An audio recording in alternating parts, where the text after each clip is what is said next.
যারা কন্যাশ্রী প্রকল্প বা লক্ষ্মীর ভান্ডার এগুলো নিচ্ছেন, তারা নেওয়ার আগে তাদের লক্ষ্মী সুরক্ষিত কিনা একবার থেকে তো খারাপ লাগছে আমার।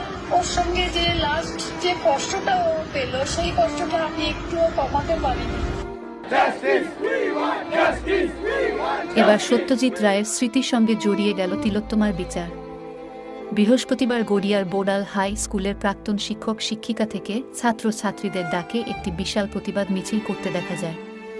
তাদের দাবি একটাই, তিলোত্তমার সঠিক বিচার।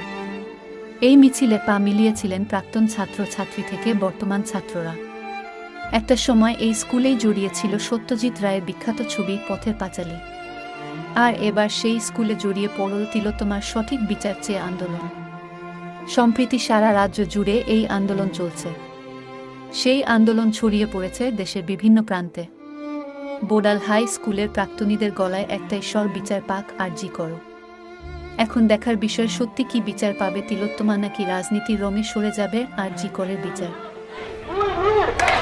দাঁড়িয়ে দাঁড়িয়ে দেখলে হবে,